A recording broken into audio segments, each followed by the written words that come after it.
Top 5 wamen yang menyala di tahun 2025. Lu siapa, Ren?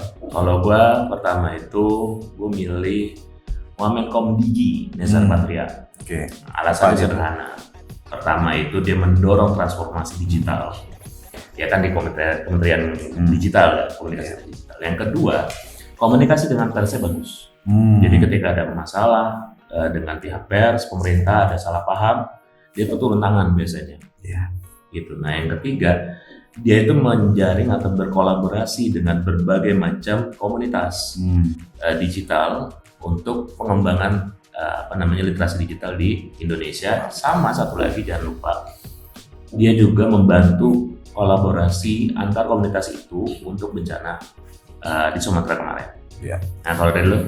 Kalau gua tertarik sama Wamendagri, Bima Arya lah ya, karena dia yang menggalakkan bahwa ASN itu harus menggunakan transportasi publik. Nah itu menurut gua sangat penting sekali untuk meminimalisir itu kemacetan lah ya, khususnya di wilayah Jabodetabek yang sudah sumpek, dan ternyata beliau juga mempraktekkan. Oh iya. Makanya Dia naik juga.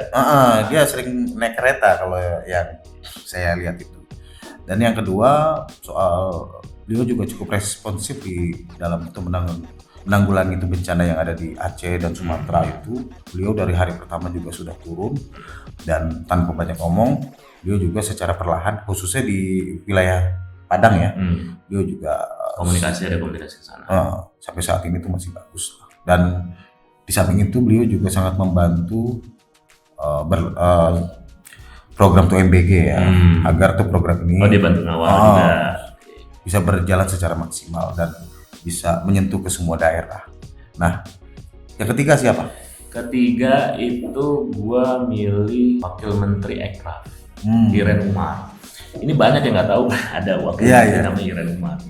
Tapi menurut gue ini menarik dia tuh. Kenapa? Karena dia mendorong untuk perkembangan industri kreatif di Indonesia.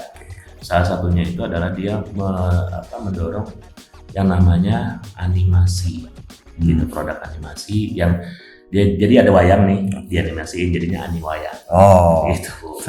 Jadi cerita wayang dibikin animasi versi ya kinian lah gitu. Nah sama dia juga mendorong untuk adanya regenerasi terus menerus untuk penulisan skenario. Terus jadi di wilayah produksi film dan kreatif itu dia mendorong adanya yang disebut dengan regenerasi gitu ya.